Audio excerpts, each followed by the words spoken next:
وبركاته. وعليكم السلام ورحمة الله وبركاته.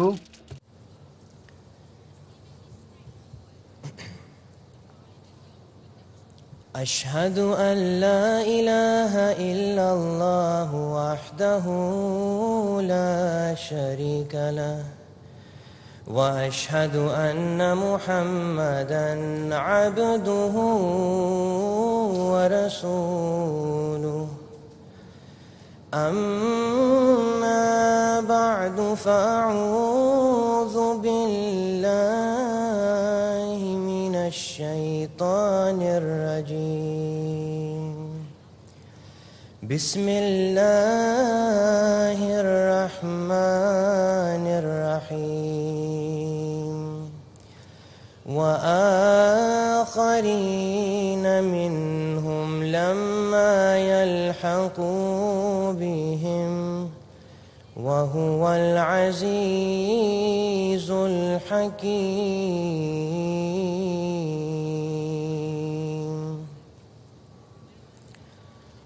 और खुदा আর খোদা তাআলা সেই রসুলকে আবির্ভূত করবেন তাদের মধ্য থেকে অন্যদের মধ্যেও যারা এখনও তাদের সাথে মিলিত হয়নি, এবং তিনি মহাপরাক্রমশালী পরম প্রজ্ঞাময়। সূরা আল জুমা আয়াত নাম্বার 4। যখন সূরা জুমার এই আয়াত অবতীর্ণ হয়, যাতে মহানবী সাল্লাল্লাহু আলাইহি ওয়াসাল্লামের দ্বিতীয় আবির্ভাবের উল্লেখ রয়েছে, তখন সাহাবীদের একটি দল তার পাশে উপবিষ্ট ছিলেন। সাহাবীরা নিবেদন করেন, হে আল্লাহর রসুল সাল্লাল্লাহু আলাইহি ওয়াসাল্লাম, তারা কারা যাদের মাঝে আপনি আবার আবির্ভূত হবেন, যারা এখনও আমাদের সাথে মিলিত হয়নি, কিন্তু তারাও আমাদেরই দলভুক্ত হবেন। তখন এই আশিস মণ্ডিত বৈঠকে হযরত সালমান ফার্সি রাদিয়াল্লাহু তাআলা আনহু উপস্থিত ছিলেন। মহানবী সাল্লাল্লাহু আলাইহি ওয়াসাল্লাম সেই সৌভাগ্যবান সাহাবীর কাঁধে তার পবিত্র হাত থেকে বলেন, লাউ কান আল ইমানু ইন্দা সুরাইয়া লানা লাহু রাজুলুন মিনহা উলায়ে, অর্থাৎ যদি ইমান সুরাইয়া নক্ষত্র উঠে যায় তবুও তাদের জাতির মধ্য হতে তা ফিরিয়ে আনবেন। আর এভাবেই মহানবী সাল্লাল্লাহু আলাইহি ওয়াসাল্লাম সেই যুগে ইসলামের পুনর্জাগরণের মহান ভবিষ্যৎবাণী করেন। মহানবী সাল্লাল্লাহু আলাইহি ওয়াসাল্লামের তিরোধানের পর খেলাফতে রাশেদার আশিস মণ্ডিত যুগ আসে। এক পর্যায়ে এক অমানিসার যুগ উম্মতকে আচ্ছন্ন করে ফেলে। তখন উম্মতের বুজুর্গরা ও মুজাদ্দিদগণ আকাশের নক্ষত্রের ন্যায় নিজ নিজ সীমিত গণ্ডিকে আলোকিত করতে থাকেন, কিন্তু আকাশের বুকে সেই পূর্ণিমার চাঁদ পরবর্তীতে উদিত হয়, যিনি পুনরায় আরবের সিরাজ মুনির তথা প্রদীপ্ত সূর্যের আলোয় পৃথিবীকে আলোকিত করে দেন। অর্থাৎ আহমদিয়া মুসলিম জামাতের পবিত্র প্রতিষ্ঠাতা হযরত মির্জা গোলাম আহমদ কাদিয়ানি প্রতিষ্ঠিত মসিহ ইমাম মাহদী আলাইহিসসালাতু ওয়াসসালাম। কাদিয়ান থেকে উদিত সেই চাঁদ, সেই প্রতিষ্ঠিত পারস্য বংশোদ্ভূত মহাপুরুষ, যিনি সুরাইয়া নক্ষত্রের দূরত্ব থেকে ইমানকে পুনরায় এই ধরা পৃষ্ঠে ফিরিয়ে নিয়ে এসেছেন। তিনি সেই ব্যক্তি যার হাতে আখারিনদের অর্থাৎ সেই যুগে আগত লোকদের সেই জামাত প্রতিষ্ঠিত হয়, যাদের মাঝে সাহাবীদের বৈশিষ্ট্য পাওয়া নির্ধারিত ছিল।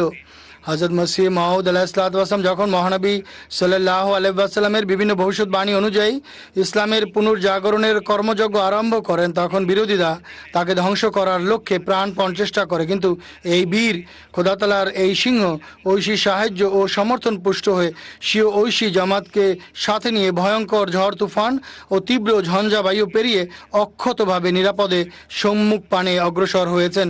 23 মার্চ 1889 সালে তিনি যখন লুধিয়ানাতে আল্লাহ তাআলার নির্দেশে বয়াত গ্রহণ আরম্ভ করেন, তখন 40 জন পবিত্র আত্মা তার পদাঙ্ক অনুসরণ করেন। কিন্তু সম্মানিত ও মহাপরাক্রমশালী খোদা তাআলা তাকে বিজয় ও সাফল্যের নিদর্শন স্বরূপ এমন সব ফল দিয়েছেন যে সেই মুষ্টিমেয় জামাতি হযরত আকদাসের চোখের সামনে বেশ কয়েক বছরের মধ্যে কয়েক লক্ষে উপনীত হয়েছে।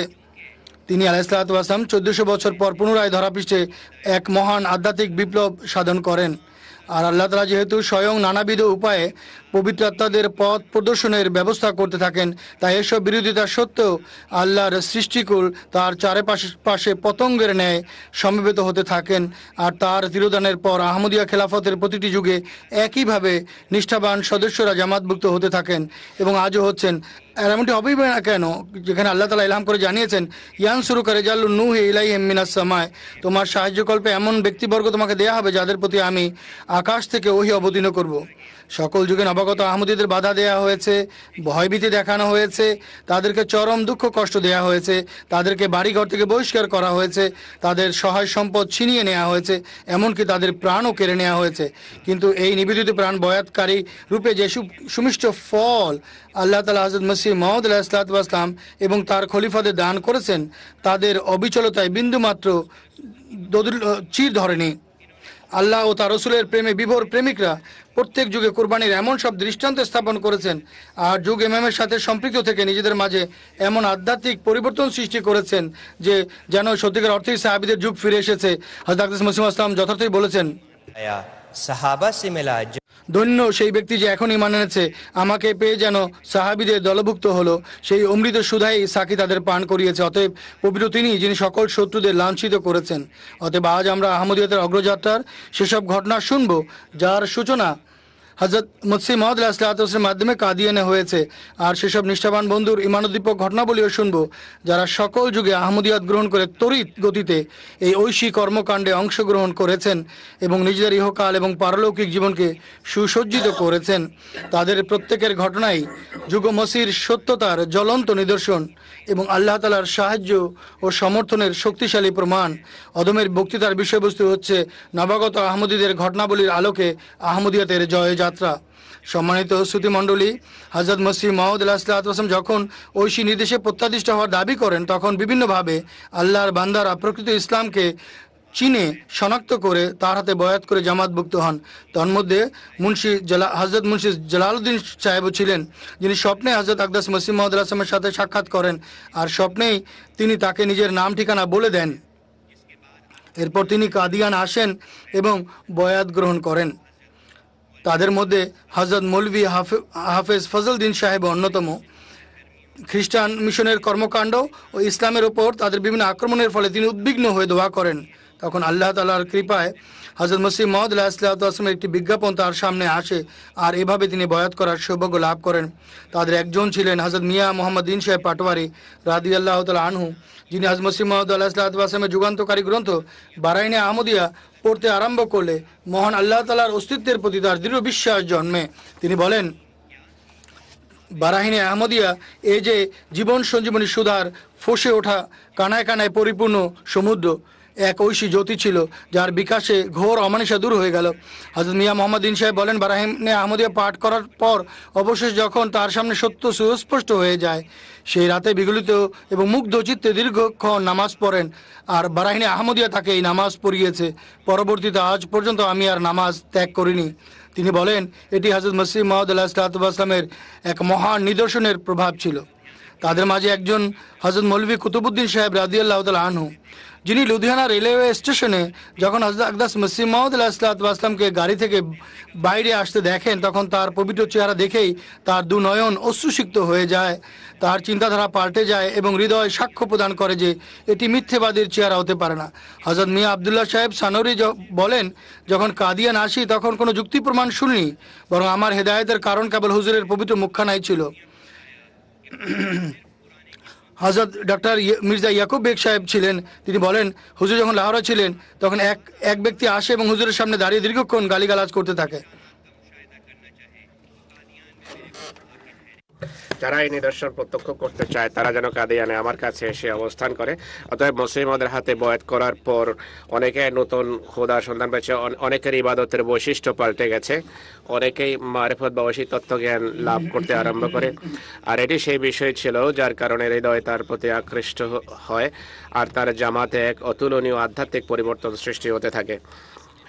একবার কেউ যখন হযরত খলিফাতুল মসিহ আউয়াল রাদিয়াল্লাহু আনহুকে জিজ্ঞেস করে যে আপনি পূর্বেই একজন পরাকাষ্ঠার অধিকারী বুজুর্গ ছিলেন, মির্জা সাহেবের হাতে বয়াত করে আপনার কি লাভ হয়েছে?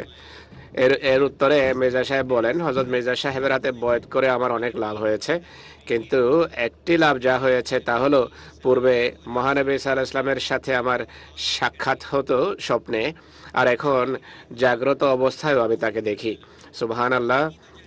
এই কারণেই হযরত মসিহ মাউদের হাতে বয়াত করে সত্যকে বুঝে জীবন্ত খোদাকে প্রত্যক্ষ করে তার জামাতের নিবেদিত প্রাণ সদস্যরা এ পথে সব ধরনের ত্যাগ স্বীকার করেছে। হযরত মসিহ মাউদ আলাইহিস সালামের আঁচল ধরে তারা ঈমানের আলোকে এমন উদ্ভাসিত হলেন যে আকাশের নক্ষত্র উজ্জ্বল নক্ষত্রে পরিণত হয়েছে। তাদের মাঝে একটি তারকা ছিলেন আফগানিস্তানের খোস্ত এলাকা নিবাসী একজন ইলহাম লাভকারী বুজুর্গ, যার ছিল সহস্র সহস্র মুরিদ। হযরত মসিহ মাউদ আলাইহিসসালামের কিছু বই পুস্তক তার চোখে পড়া মাত্রই তিনি সঙ্গে সঙ্গে অনুধাবন করেন যে ইনিই সেই প্রতিশ্রুত মহাপুরুষ যার জন্য গোটা উম্মত শত শত বছর ধরে অপেক্ষমান ছিল। তিনি সেই যুগের মসিহকে গ্রহণ করেন। ইনি ছিলেন শহীদ হযরত সাহেবজাদ আব্দুল লতিফ সাহেব রাদিয়াল্লাহু তাআলা আনহু। প্রেম ও ভালোবাসায় আপ্লুত হয়ে তিনি রাদিয়াল্লাহু তাআলা আনহু কাদিয়ান চলে আসেন আর প্রায় 3 মাস পর্যন্ত তার মনিবের সাহচর্যে কল্যাণমণ্ডিত হতে থাকেন। কিন্তু ঐশী ইঙ্গিতে তিনি জানতে পেরেছিলেন যে অচিরেই তাকে নিজের প্রাণ বিসর্জন দিতে হবে, প্রাণের কোরবানি দিতে হবে। স্বদেশের উদ্দেশ্যে রওনা হওয়ার প্রাক্কালে তিনি খুবই আবেগ আপ্লুত হয়ে পড়েন, কেননা তিনি জানতেন এটি তার শেষ সাক্ষাৎ। তার মনিব এবং নেতাও ঐশী ইলহামের মাধ্যমে সংবাদ পেয়ে গিয়েছিলেন। তাই হযরত মসিহ মাউদ আলাইহিসসালাম অশ্রুসিক্ত হয়ে পড়েন। ফিরে যাবার পর কাবুলের আমির হযরত সাহেবজাদা সাহেবকে গ্রেফতার করে। তাকে অনেক ভারী শিকল পরানো হয় আর এমন নিচ্ছিদ্র কারাগারে নিক্ষেপ করা হয় যা ছিল মূলত মৃত্যুর চেয়েও ভয়ঙ্কর। কাবুলের আমির বারবার প্রস্তাব দিতে থাকে যে তওবা করলে আপনাকে সসম্মানে মুক্তি দেওয়া হবে, কিন্তু সাহেবজাদা সাহেব প্রতিবার একই উত্তর দিতে থাকেন যে আমি যেহেতু নিশ্চিত হয়ে গিয়েছি যে ইনিই মসিহ মাউদ, তাই আমি কখনো কোনো জাগতিক লোভে ইমানকে পরিত্যাগ করতে পারি না। অবশেষে কাবুলের আমিরের রায় অনুযায়ী অনেক মানুষজনের সামনে তাকে টেনে হিঁচড়ে হত্যা করার স্থান বা বদ্ধভূমিতে নিয়ে আসা হয় এবং কোমর পর্যন্ত মাটিতে পুঁতে ফেলা হয়। আমির পুনরায় বলে, আপনি যদি এখনও তওবা করেন তাহলে আমি আপনার প্রাণ রক্ষা করব। নিজের প্রাণ ও পরিবার পরিজনের প্রতি সদয় হন। কিন্তু হযরত সাহেবজাদা সাহেবের ছিল পর্বত সম দৃঢ়তা ও অবিচলতা। উত্তরে তিনি বলেন, আমি কোনোভাবেই সত্যকে অস্বীকার করতে পারি না, এই জীবনের কী বা মূল্য। তখন চরম নির্দয়ভাবে তাকে প্রস্তর আঘাতে হত্যা করা হয় আর এভাবেই তিনি শাহাদাতের অমীয় সুধা পান করেন। হযরত মুহাম্মদ মুস্তাফা ইসলাম আহমদিয়ত গুলাম আহমদ কি শুহাদায়ে আহমদিয়ত নারায়ে তাকবীর। হযরত আকদাস আলাইহিস হযরত মসিহ মাউদ আলাইহিস সালাম তার শাহাদাতের সংবাদ পেয়ে বলেন, শহীদ মরমের রক্ত বীজের ন্যায় মাটিতে পড়েছে আর তা ব্যাপক ফল ফলাদিতে রূপ নিয়ে আমাদের জামাতকে বৃদ্ধি করবে। শহীদ মরহুম মৃত্যুবরণ করে আমাদের জামাতের জন্য একটি দৃষ্টান্ত রেখে গেছে, আর সত্যিকার অর্থে আমার জামাত একটি বড় দৃষ্টান্ত বা আদর্শের মুখাপেক্ষী ছিল। সুধী মণ্ডলী, আজও যুগ ইমামকে গ্রহণ করার অপরাধে পৃথিবীর বিভিন্ন দেশে আহমদীদেরকে অন্যায়ভাবে শহীদ করা হচ্ছে, কিন্তু এর ফলে কখনো জামাতের অগ্রযাত্রা কি থমকে গিয়েছে? মোটেই নয়। মোহাম্মদ মাসির বিশ্বস্ত অনুসারীরা আহমদের বাগানে যারা নিজ রক্ত সিঞ্চন করেছেন তাদের কোরবানির ফলস্বরূপ তাদের মতো সহস্র সহস্র লক্ষ লক্ষ নিষ্ঠাবান হযরত মসিহ মাউদ এবং তার খলিফাদেরকে প্রদান করা হচ্ছে। আর আহমদীয়তের বার্তা দূর দূরান্তের দেশগুলোতে পৌঁছে যাচ্ছে, আর সকল জাতি ও বর্ণের মানুষ এই ঐশী জামাতে যোগ দিচ্ছে। আহমদিয়া খেলাফতের ইতিহাস এই কথার সাক্ষী যে সকল যুগে খোদা তাআলা স্বয়ং নবাগতদের আহমদিয়তের ক্রোড়ে আশ্রয় দিচ্ছেন এবং আহমদিয়তের কাফেলা খেলাফতের বলিষ্ঠ নেতৃত্বে উন্নতির বিভিন্ন সোপান অতিক্রম করে বিজয়ের নিত্য নতুন দ্বার উন্মোচন করে চলেছে। হযরত মসিহ মাউদের যখন ইন্তেকাল হয় তখন পত্রপত্রিকায় চ্যালেঞ্জ আকারে এই সংবাদ ছাপা হয় যে জামাত এখন ধ্বংস হয়ে যাবে, কিন্তু আল্লাহ তাআলা মোমেনদের জামাতকে হযরত হাকিম নুরউদ্দিন রাদিয়াল্লাহু আনহু খলিফাতুল মসিহ আউয়ালের হাতে ঐক্যের দৃঢ় বন্ধনে গেঁথে দেন। খেলাফত ব্যবস্থাকে ধ্বংস করার জন্য ভয়ঙ্কর ষড়যন্ত্র করা হয়েছিল, কিন্তু হযরত খলিফাতুল মসিহ আউয়াল রাদিয়াল্লাহু আনহু যাবতীয় অভ্যন্তরীণ বহিরাগত আক্রমণের মোকাবেলা করে শুধুমাত্র খেলাফত ব্যবস্থার প্রকৃত জ্ঞানই দান করেন, বরং বিভিন্ন অঞ্চলে তবলিগি প্রতিনিধি দল প্রেরণ করেন এবং বিপুল সংখ্যক মানুষ জামাতভুক্ত হয়। এরপর খলিফাতুল মসিহ আউয়ালও এই নশ্বর পৃথিবী থেকে বিদায় নেন। তখন পুনরায় আল্লাহ তাআলা জামাতের ভয়ভীতিকে নিরাপত্তায় বদলে দেন আর হযরত মির্জা বশির উদ্দিন মাহমুদ আহমদ সাহেব খলিফাতুল মসিহ সানির পাশে গোটা জামাতকে একত্রিত করেন। বিরুদ্ধবাদীরা বলেছিল যে এখন তো অবশ্যই জামাতের শৃঙ্খলা ভেঙে যাবে, কেননা 25 বছরের এক তরুণের হাতে জামাতের বাগডোর তুলে দেওয়া হয়েছে। কিন্তু এই তরুণকে সর্বশক্তিমান আল্লাহ খলিফা মনোনীত করেছিলেন, কোনো মানুষ নয়। সেই তরুণের অর্ধ শতাব্দী খেলাফতকালের এক একটি দিন নিদর্শনের চেয়ে কোনোভাবে কম নয়। তিনিও আহমদীয়তের কাফেলাকে উন্নতির রাজপথে পরিচালিত করতে থাকেন। বিভিন্ন নাজারাত প্রতিষ্ঠিত হয়, অঙ্গ সংগঠন, তারিখে জদিদ, ওয়াকফে জদিদ, এছাড়া বিভিন্ন ভাষায় কোরআনের অনুবাদ, তার কোরআনের দরস এবং সহস্র সহস্র পৃষ্ঠাব্যাপী হুজুর রাদিয়াল্লাহু আনহুর সকল বিষয়ে উপস্থাপিত বক্তৃতামালা এবং বই পুস্তকের এক অনন্য জ্ঞান ভাণ্ডার। এবং সবচেয়ে বড় বিষয় হলো দূর দূরান্তের বিভিন্ন দেশে ইসলামের তাবলীগ বা প্রচার কার্যক্রম ছড়িয়ে পড়ে। তার খেলাফতকালে হাজার হাজার এবং লক্ষ লক্ষ মানুষ বয়াত করে জামাতভুক্ত হয়। रहमहुल्लाह ऐसे वक्त में मसनद खिलाफत पर मुतमक्किन हुए कि ईसाई पादरी इंतहाई मुतकब्बिराना तरीक पर यह ऐलान कर रहे थे कि वो अफ्रीका को फतह कर लेंगे। उस वक्त हुजूर रहमहुल्लाह ने अफ्रीका में तबलीग इस्लाम के लिए वसी प्रोग्राम बनाया और शिर्क की हवाओं का रुख बदल गया और इस्लाम अहमदियत का झंडा अफ्रीका के दश्त व सहरा में लहराने लगा। नुसरत जहां स्कीम के तहत गरीबों के लिए स्कूल और हस्पताल बनाए गए और मगरबी दुनिया में भी आपने इस्लाम की बरतरी साबित की। फिर 1974 के पुरखतर हालात में आपके ज़ेरे साया जमात हर साजिश से महफूज रही। मुखालिफीन ने सोचा था कि अहमदियों को गैर मुस्लिम करार देकर वो उसकी तरक्की को रोक देंगे, लेकिन क्या वो इसमें कामयाब हो सके? बिल्कुल नहीं। ज़मीनी ऐवानों में कानून साजी करने वाले आसमान का कानून भूल गए थे कि कतबल्लाहु लअग़लिबन्ना अना व रसूली, यानी अल्लाह ताला ने लिख छोड़ा है कि वो और उसका रसूल ही गालिब आएंगे। बस जैसे जैसे मुखालफत की आग इस इलाही जमात के खिलाफ भड़कती गई, उसी कदर जमात भी बढ़ती गई। फिर अल्लाह ताला ने हज़रत मिर्ज़ा ताहिर अहमद साहिब खलीफतुल मसीह राबे रहमहुल्लाह को खिलाफत की रिदा पहनाई। एक जाबिर हुक्मरान ने फ़िरौन ज़माना बनकर जब यह दावा किया कि वो नाउज़ुबिल्लाह अहमदियत को जड़ से उखाड़ देगा, तो अल्लाह ताला ने आसमान की बुलंदियों में उसी की धज्जियाँ उड़ा दी, यहाँ तक कि उसकी लाश भी नहीं मिल सकी। और दूसरी तरफ हज़रत खलीफतुल मसीह राबे रहमहुल्लाह ने जब MTA का आगाज़ फरमाया, MTA খলিফাতুল মসিহ রাবে রহমাতুল্লাহ যখন MTA সূচনা করেন, তখন এই আকাশের বায়ুমণ্ডলে ভর করেই খলিফাতুল মসিহ প্রতিটি বাড়িতে অবতরণ করতে থাকেন এবং আহমদীয়তের তবলিগের এক নতুন স্বর্ণালী অধ্যায়ের সূচনা হয়। ক্যামেরার চোখ আন্তর্জাতিক বয়াত অনুষ্ঠানে প্রতি বছর বিশ্বকে দেখিয়ে দিয়েছে যে কিভাবে লক্ষ লক্ষ মানুষ জামাতভুক্ত হচ্ছেন। MTA-তে কখনো আমাদের প্রিয় মনিব হৃদয়গ্রাহী সুরে তিলাওয়াত করতেন, অথবা কখনো খুতবা প্রদানের মাধ্যমে তৃষ্ণার্ত হৃদয়ের পিপাসা মেটান, কখনো বা উর্দু ক্লাসে শিশু কিশোরদের তালিম ও তরবিয়তের পাশাপাশি তার হৃদয় কাড়া হাসি এবং মুচকি হাসি সবার হৃদয়কে খুশিতে ভরে দিত। আবার কখনো প্রশ্নোত্তর সবাই জ্ঞান ও তত্ত্বজ্ঞানের মণিমুক্তা ছড়িয়ে দিতেন। বিশ্বব্যাপী বিস্তৃত মানুষজন এমনিতে তো খলিফার সাথে সাক্ষাৎ করতে পারত না, কিন্তু এর মাধ্যমে প্রতিদিন তাদের সাক্ষাৎ হতে আরম্ভ করে। আর এই মহান ঐশী পুরুষের চেহারা দেখে, তার মুখনিসৃত কথা শুনে অনেকেই আহমদিয়ত গ্রহণের সৌভাগ্য লাভ করেন। এরপর আমাদের পরম সৌভাগ্য যে সেই সময় আসে যখন দ্বিতীয় কুদরতের পঞ্চম বিকাশ আকাশে চাঁদের মতো উদিত হয় এবং পুনরায় ভয় ভীতির অমানিসার মাঝে আশা জাগানিয়া শান্তির প্রদীপ কপালে জোটে। চিরাচরিত রীতি অনুসারে বিরোধীরা ভাবলো আহমদিয়তের কাফেলা এখন থমকে যাবে, কিন্তু সেই খোদা যিনি হযরত মসিহ মাউদ আলাইহিসসালামের সৌভাগ্যমণ্ডিত যুগের স্বয়ং ঐশী ইঙ্গিতে সত্য পিপাসুদের আহমদিয়ত গ্রহণের সৌভাগ্য দান করেছেন, তিনি পঞ্চম খেলাফতের যুগেও লক্ষ লক্ষ সংখ্যায় নবাগত আহমদীকে আমাদের মনিব ও ইমাম হযরত মির্জা মসরুর আহমদ সাহেব খলিফাতুল মসিহ আল খামেস আইদাল্লাহু তাআলা বিন নাসির আজিজের হাতে সমবেত করে দিয়েছেন। আর খোদা তাআলা তার ব্যবহারিক সাক্ষ্যের মাধ্যমে প্রমাণ করে দিয়েছেন যে জাগতিক কোনো শক্তি এই জামাতের অগ্রযাত্রাকে প্রতিহত করতে পারবে না, কেননা এই কাফেলার পথ প্রদর্শক হলেন খোদা তাআলার মনোনীত খলিফা। সুধী মণ্ডলী, এই যুগে নবাগত আহমদীদের বহু এমন ঘটনা রয়েছে যা প্রমাণ করে সেই খোদা যিনি পূর্ববর্তী যুগে মোহাম্মদ রাসূলুল্লাহর সমর্থনে ঐশী নিদর্শনাবলী প্রদর্শন করতেন, আজও তিনি পঞ্চম খেলাফতের কল্যাণময় যুগে মসিহে মওদের সত্যতার জীবন্ত নিত্য নতুন নিদর্শনাবলী প্রদর্শন করছেন।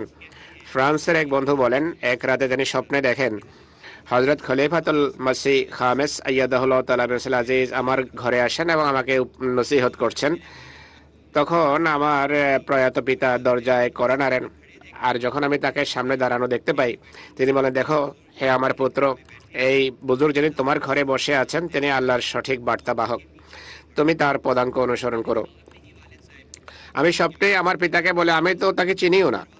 তখন আমার পিতা বলেন, তার একটি জামাত আছে, যে জামাত এখন সারা বিশ্বে ছড়িয়ে গেছে, তুমি তার সাথে যোগ দাও এবং তার হাতে বয়াত করো। এরপর তিনি বয়াত গ্রহণ করেন। আহমদীদের উত্তম চরিত্রে প্রভাবিত হয়েও নবাগতরা জামাতভুক্ত হয়। হন্ডুরাসের মোবাল্লেক সাহেব লিখছেন, এক তবলিগি সফরকালে ম্যাক সাহেবের সাথে যোগাযোগ হয়। তিনি এবং তার বন্ধু মোবাল্লেক সাহেবের সাথে যখন সাক্ষাৎ করতে আসেন আর বিভিন্ন প্রশ্নের উত্তর দেওয়া হয়, তখন ম্যাক সাহেবের বন্ধু অত্যন্ত রূঢ় আচরণ করে এবং সেখান থেকে উঠে চলে যায়। কিন্তু ম্যাক সাহেব সেখানে বসে থাকেন এবং আলাপ আলোচনা অব্যাহত রাখেন। পরের দিন তিনি বয়াত করেন। বয়াত করার কারণ যখন তাকে জিজ্ঞেস করা হয়, তিনি বলেন, আমার বন্ধু যখন গতকাল অভদ্র আচরণ প্রদর্শন করে, তখন আপনারা তার কথার কোনো উত্তর দেননি, তার মর্মপীড়াদায়ক কথা আপনারা নীরবে শুনতে থাকেন। আমি এই কারণে গভীরভাবে প্রভাবিত হয়েছি, আর সত্য আমার সামনে স্পষ্ট হয়ে গেছে, তাই এখন আমার বয়াত গ্রহণ করুন। ফিলিপাইনের হাসান আলবানী সাহেবের একটি ঘটনা রয়েছে। বয়াতের পূর্বে অনুসন্ধানকালে একদিন শুক্রবার সকালে তিনি দোয়া করেন, হে আল্লাহ, যদি এই জামাত সত্য হয় তাহলে আমাকে বৃষ্টির নিদর্শন দেখাও, কেননা বৃষ্টি তোমার রহমতের নিদর্শন। এই দোয়া যার জারি ছিল, তখন মুষলধারে বৃষ্টি আরম্ভ হয়। এত বৃষ্টি হয় যে মসজিদে যাওয়া কঠিন হয়ে যায়। এমনটি হওয়ার পর তিনি আল্লাহ তাআলার কাছে বৃষ্টি বন্ধ হওয়ার দোয়া করেন। এরপর খোদার কুদরত দেখুন যে নিদর্শনমূলকভাবে বৃষ্টি থেমে যায়। আর এই নিদর্শন দেখার পর হাসান সাহেব সেই দিনই বয়াত গ্রহণ করেন। অতএব এটি হলো মসিহ মওউদের মহান ও সুউচ্চ মহিমা, যে আকাশে মেঘও তার ব্যবহারিক সাক্ষ্য দ্বারা মসিহ মওউদের সত্যতার ঘোষণা দেয়, যে যা আল মাসি। মরক্কো থেকে আল হুসনি সাহেব লিখেন, আল্লাহ তাআলা যখন তাকে হেদায়েত দেওয়ার ইচ্ছা পোষণ করেন, তখন তিনি এমটিএ সম্পর্কে জানতে পারেন। মরক্কো থেকে আল হুসনি সাহেব লিখেন, আল্লাহ তাআলা যখন তাকে হেদায়েত দেওয়ার ইচ্ছা পোষণ করেন, তখন তিনি এমটিএ সম্পর্কে জানতে পারেন। তিনি যখন হযরত মসিহ মাউদ আলাইহিসসালামের বিভিন্ন আরবি কাসিদা শুনতেন, তখন তার হৃদয় সাক্ষ্য প্রদান করত যে এই কালাম কোনো সাধারণ মানুষের হতে পারে না, এটি তো হৃদয়গ্রাহী কালাম। তারপর তিনি জানান যে আমি ঈমান আনি।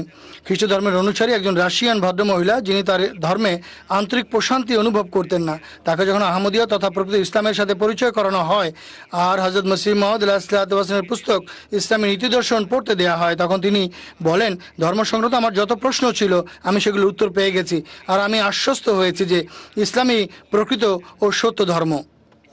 এরপর তিনি জামাতের অন্যান্য বই পুস্তক পাঠ করেন। এর ফলে ইসলামের সত্যতা সম্পর্কে তার ঈমান ক্রমেই দৃঢ় থেকে দৃঢ়তর হতে থাকে। এমনকি তিনি কাদিয়ানও যান এবং বয়াত করেন। এমন অসংখ্য ঘটনা রয়েছে যেগুলিতে জাতি বর্ণ নির্বিশেষে সবাই বলে যে আমরা হযরত মসিহ মাউদ আলাইহিসসালামের বই পুস্তক পাঠ করেছি এবং তার কালাম বা বাণী আমাদের হৃদয়ে এমন গভীর রেখাপাত করেছে, আমাদের হৃদয় এই সাক্ষ্য দিতে বাধ্য হয়েছে যে এই ব্যক্তি খোদা কর্তৃক প্রেরিত মহাপুরুষ। এটি সাধারণ কোনো মানুষের কালাম বা বাণী হতেই পারে না। কাজেই যে ব্যক্তি বিদ্বেষমুক্ত হয়ে সরাসরি হযরত মসিহ মাউদ আলাইহিসসালামের বই পুস্তক পাঠ করে, এমন নয় যে বিরোধী মৌলবীদের মুখে শুনেছে, সে অবশ্যই তার সত্যতা স্বীকার করতে বাধ্য হয়, কেন তার পুস্তকাবলিতে যে আধ্যাত্মিক তত্ত্ব ও তথ্যাবলী রয়েছে তা স্বয়ং নিজের সত্যতার প্রমাণ বহন করে। আমাদের বিরুদ্ধবাদীরা আমাদেরকে কাফের বলে, কিন্তু প্রশ্ন হচ্ছে, তারা যদি সত্যবাদী হয় আর আমরা মিথ্যাবাদী হই, তাহলে জামাতের বই পুস্তক, অনুষ্ঠানাদি এবং ওয়েবসাইটের উপর বিধিনিষেধ কেন আরোপ করা হয়? তিউনিসিয়া থেকে মুনিয়া সাহেবা বর্ণনা করেন, আমি ইসলামী বই পুস্তক পাঠ করার গভীর আগ্রহ রাখি, কিন্তু অন্যান্য মুসলমানদের ঈসা আলাইহিসসালামের জীবিত থাকা এবং দাজ্জাল সম্পর্কিত অদ্ভুত বিশ্বাসের কারণে আমি বিভ্রান্ত থাকতাম। আমি চিন্তিত, উৎকণ্ঠিত ছিলাম এবং আল্লাহ তাআলার নিকট সঠিক পথ লাভের জন্য দোয়া করতাম। একদিন চ্যানেল পরিবর্তন করতে গিয়ে এমটিএ পেয়ে যাই। তখন এমটিএতে একজন পাদ্রীর সাথে হযরত ঈসা আলাইহিসসালামের মৃত্যুর বিষয় নিয়ে বাহাস বা বিতর্ক চলছিল, কিন্তু অন্যান্য চ্যানেলের বিপরীতে উপস্থাপক এবং অংশগ্রহণকারীদের আলোচনা অত্যন্ত মাধুর্যপূর্ণ ছিল। আমি নিয়মিত এমটিএ দেখতে থাকি এবং জানতে পারি মসিহ মাউদ আলাইহিসসালাম আবির্ভূত হয়েছেন। অতঃপর আমি সত্য উপলব্ধি করি এবং তিনি বয়াত গ্রহণ করেন। সম্মানিত শ্রোতামণ্ডলী, আপনারা নিশ্চিতভাবে জেনে রাখুন, এমটিএ আল্লাহ তালার এক অমূল্য নেয়ামত, আর আহমদিয়তের উন্নতির অগ্রযাত্রায় একটি মাইল ফলকের ভূমিকা পালন করছে। এটি কেবল আহমদীদের তালিম তরবিয়তের জন্যই উপকারী নয় বা প্রয়োজনীয় নয়, বরং অন্যদের জন্য হেদায়েতের আয়োজন বা ব্যবস্থা করে থাকে। কেননা একদিকে এমটিএতে হযরত মসিহ মাউদ আলাইহিসসালামের প্রাণ সঞ্জীবনী বাণী বর্ণনা করা হয় বা শিক্ষা বর্ণনা করা হয়, যা নিজ থেকে হৃদয়ে প্রভাব বিস্তার করে। আর অন্যদিকে এই চ্যানেলের সৌন্দর্য প্রাণকেন্দ্র হচ্ছেন খলিফাতুল মসিহ, যার মুখ নিঃসৃত এক একটি শব্দ মূর্তিমান তবলিগ। পরে আল্লাহ नुसरत के निशानात भी दिखाता है। इंडिया से ज़हूरुल हक साहिब लिखते हैं कि जब 2016 में अल्लाह ताला ने बैत की तौफीक दी, 2016 সনে আল্লাহ তাআলা যখন বয়াত করার তৌফিক দান করেন, তখন তার বিরুদ্ধে চরম বিরোধিতা আরম্ভ হয়। একদিন বিরুদ্ধবাদীরা একত্রিত হয়ে আমাকে মারার এবং তওবা করানোর জন্য চেষ্টা করে, কিন্তু ঘটনা যা ঘটে তা হলো একদিন প্রচণ্ড ভূমিকম্প হয়, আর যারা আমাকে মারার এবং তওবা করানোর জন্য আসছিল তাদের ব্যাপক ক্ষয়ক্ষতি হয়। তারা আমার কাছে বা আমার পর্যন্ত পৌঁছতেই পারেনি। একইভাবে ইন্দোনেশিয়ার একজন সাধারণ আহমদী, যিনি ফ্যাক্টরিতে শ্রমিক হিসাবে কাজ করতেন, আহমদীদের সত্যতা স্পষ্ট হওয়ার পর তিনি বয়াত করেন। তার ফ্যাক্টরির ঊর্ধ্বতন কর্মকর্তা যখন জানতে পারে, সে বলে যে হয়তো আহমদীও ছাড়ো, নয়তো ফ্যাক্টরি ছেড়ে দাও। সেই নবাগত আহমদী দৃঢ় ইমানের পরিচয় দিয়ে বলেন, আমি আহমদীয়তকে বেছে নিচ্ছি। আর তিনি আদৌ ভ্রুক্ষেপ করেননি যে চাকরিচ্যুত হলে তিনি কিভাবে দিনাতিপাত করবেন। খোদা তাআলার তকদির দেখুন, কয়েক মাস পরেই সেই ফ্যাক্টরি দেউলিয়া হয়ে যায়। আর অন্যদিকে এই নবাগত নতুন বয়াতকারী আহমদী একটা ফ্যাক্টরি খুলে নেন। এভাবে আল্লাহ তাআলা মানুষকে নিদর্শন প্রদর্শন করেন। নতুন বয়াতকারীদের বা নবাগত আহমদীদের একটি বড় সংখ্যা এমন আছে যারা খলিফার দোয়া গৃহীত হওয়ার নিদর্শন দেখে বয়াত করার সৌভাগ্য লাভ করেছেন। আলজেরিয়া নিবাসী একজন নবাগত আহমদী নাদিয়া সাহেবা হুজুরের সাথে মোলাকাতের সময় তার মায়ের ক্যান্সার থেকে আরোগ্য লাভের জন্য দোয়ার অনুরোধ করেন। তখন হুজুর বলেন যে আল্লাহ তাআলা আরোগ্য দান করবেন এবং অনুগ্রহ করবেন। হুজুর তার মায়ের জন্য আলাইসাল্লাহ লেখা আলাইসাল্লাহর একটি আংটিও দেন, যা তার মা পরিধান করেন। কিছুদিন পর তার মা যখন চেক আপের জন্য যান, তখন ডাক্তার বলে এখন তার আর কোনো পরীক্ষা নিরীক্ষা বা কেমোথেরাপির প্রয়োজন নেই, কেননা তার শরীর ক্যান্সার হওয়ার পূর্বের তুলনায় অনেক অনেক ভালো। এই অলৌকিক আরোগ্য বা রোগ মুক্তি গোটা পরিবারের হৃদয়ে এমন গভীর প্রভাব ফেলে যে 36 সদস্য বিশিষ্ট পুরো পরিবার বয়াত করে আহমদীয়তের ক্রোড়ে আশ্রয় নিয়েছে।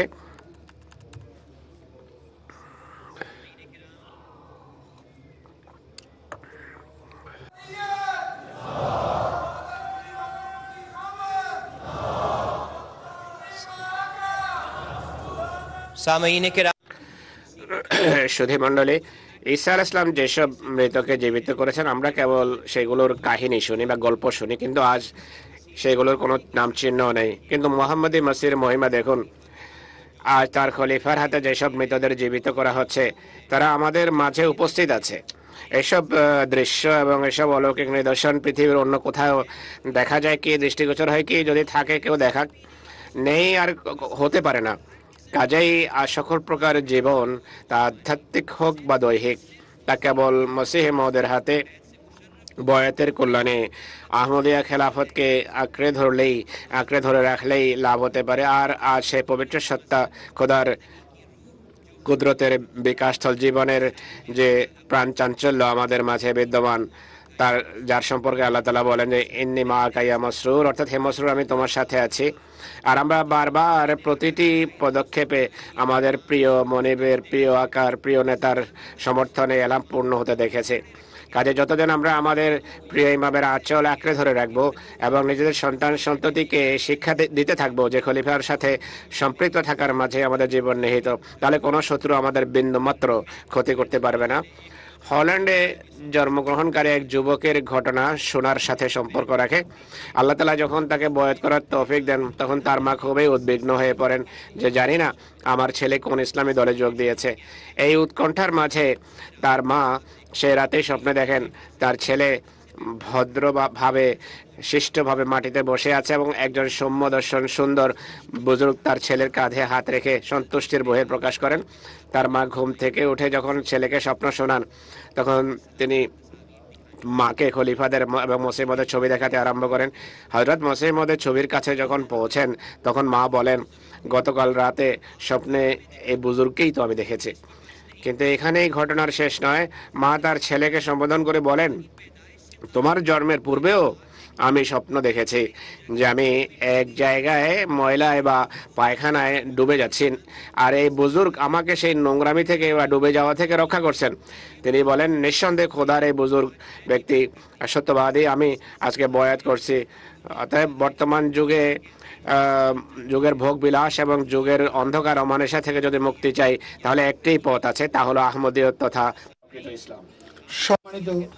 সম্মানিত শ্রোতা মণ্ডলী, বিশ্বের 213টি দেশে আহমদীয়তের চারা রোপিত হয়েছে। অতএব দূর দূরান্তের বিভিন্ন অঞ্চলে সকল জাতি ও বর্ণের মানুষের কাছে আহমদীয়তের বাণী পৌঁছানো, স্বয়ং স্বপ্নের মাধ্যমে হযরত মসিহ মাউদ আলাইহিস সালাম এবং তার খলিফাদের জ্যোতির্ময় চেহারা দেখা এবং চরম বিরোধিতা সত্ত্বেও জামাতের অভাবনীয় উন্নতি ও গ্রহণযোগ্যতা, এগুলো কি কোনো মানবীয় প্রচেষ্টার ফসল হতে পারে? প্রতিনিয়ত এই যে উন্নতির ধারা, এটি কি অকাট্য প্রমাণ বহন করে না যে আহমদীয়া জামাত খোদার হাতে রোপিত চারা গাছ, যা বর্তমানে একটি মজবুত বৃক্ষে রূপ নিয়েছে, এক মহামহিরূপে রূপ নিয়েছে? এটিকে খোদার এ কথার উজ্জ্বল প্রমাণ নয় যে সেই ব্যক্তি যিনি কাদিনের ছোট্ট একটি বসতি থেকে পার্থিব কোনো সাহায্য ছাড়া একটি ধ্বনি নিয়ে দণ্ডায়মান হয়েছেন, আর এখন সেই ধ্বনি বিশ্বের সর্বত্র গুঞ্জরিত হচ্ছে। বড় বড় রাষ্ট্রের সংসদে এবং ছোট ছোট গ্রামেও খোদার সেই প্রিয় পাত্র সত্য প্রমাণিত হচ্ছেন। আজ শুধুমাত্র আহমদীয়া জামাতের মাঝেই খেলাফত ব্যবস্থাপনা প্রতিষ্ঠিত আছে। খেলাফত প্রতিষ্ঠার জন্য মুসলমানরা সব ধরনের চেষ্টা করেছে, কিন্তু তাদের এই সংকল্প স্বপ্নই রয়ে গেছে, এই আশা দুরাশাই রয়ে গেছে। অতএব 113 বছরের এই দীর্ঘ সময়ব্যাপী আহমদীয়া খেলাফতের অধীনে প্রত্যেক যুগে জামাতের উন্নতি এ কথার প্রমাণ নয় কি যে আহমদীয়া জামাতের মাঝে খেলাফতের ব্যবস্থাপনা একটি ঐশী ব্যবস্থাপনা? নিশ্চয়ই এটি খোদা তাআলার ঐশী ব্যবস্থাপনা, যা মহানবী সাল্লাল্লাহু আলাইহি ওয়াসাল্লামের ভবিষ্যৎবাণী অনুযায়ী সামনের দিকে অগ্রসর হতে থাকবে। আর এমন কেউ নেই যে এই যুগে আহমদিয়াতের উন্নতিকে প্রতিহত করতে পারে, আর ভবিষ্যতেও এই উন্নতি বাধাগ্রস্ত হবে না। হযরত আকদাস মসিহ মাউদ আলাইহিস সালাম বলেন, হে আমার প্রিয়গণ, হে আমার স্নেহভাজনরা, আমার অস্তিত্বরূপী বৃক্ষের সবুজ সতেজ শাখাসমূহ, এটি খোদা তাআলার আশীষ যে তোমরা বয়াত করে আমার জামাতে প্রবেশ করেছ। অতএব আমাদের কখনো এই মহান অনুগ্রহকে ভুলে গেলে চলবে না। আজ যদি আমরা এই ফলবান বৃক্ষের অংশ না হতাম, তাহলে জানি না কোথায় কোন অন্ধকারে দিশেহারা হয়ে ঘুরে বেড়াতাম। হযরত মসিহ মাউদ আলাইহিস সালাম বলেন, আমার হাতে একটি প্রদীপ আছে, যে ব্যক্তি আমার কাছে আসবে সে অবশ্যই এই প্রদীপ থেকে আলোকিত হবে, কিন্তু যে ব্যক্তি কুধারণা ও মন্দ ধারণার বশবর্তী হয়ে দূরে চলে যায় তাকে অন্ধকারে নিক্ষেপ করা হবে। এই যুগের দুর্ভেদ্য দুর্গ আমি। যে ব্যক্তি আমাতে প্রবেশ করে সে চোর, দস্যু ও হিংস্র জন্তু থেকে নিজ প্রাণ রক্ষা করে, কিন্তু যে ব্যক্তি আমার চার দেয়াল থেকে দূরে থাকতে চায় সে সব দিক থেকে মৃত্যুর মুখোমুখি হবে, আর তার লাশও নিরাপদ নয়। আমাতে কে প্রবেশ করে? সেই যে পাপ বর্জন করে এবং পুণ্য অবলম্বন করে এবং বক্রতা ছেড়ে সাধুতার দিকে অগ্রসর হয় এবং শয়তানের দাসত্ব থেকে মুক্ত হয়ে খোদা তাআলার এক অনুগত দাসে পরিণত হয়। যেই এরূপ করবে সে আমার এবং আমি তার। হযরত আকদাস মসিহ মাউদ আলাইহিস সালাম বলেন, নিষ্ঠার সাথে আমার দিকে আসো, এতেই কল্যাণ নিহিত। চতুর্দিকে হিংস্র প্রাণেই বিরাজমান বা আনাগোনা, একমাত্র আমি নিরাপত্তার দুর্গ। ও আখির দাওয়ানা আলহামদুলিল্লাহি রাব্বিল আলামিন। তাকবীর।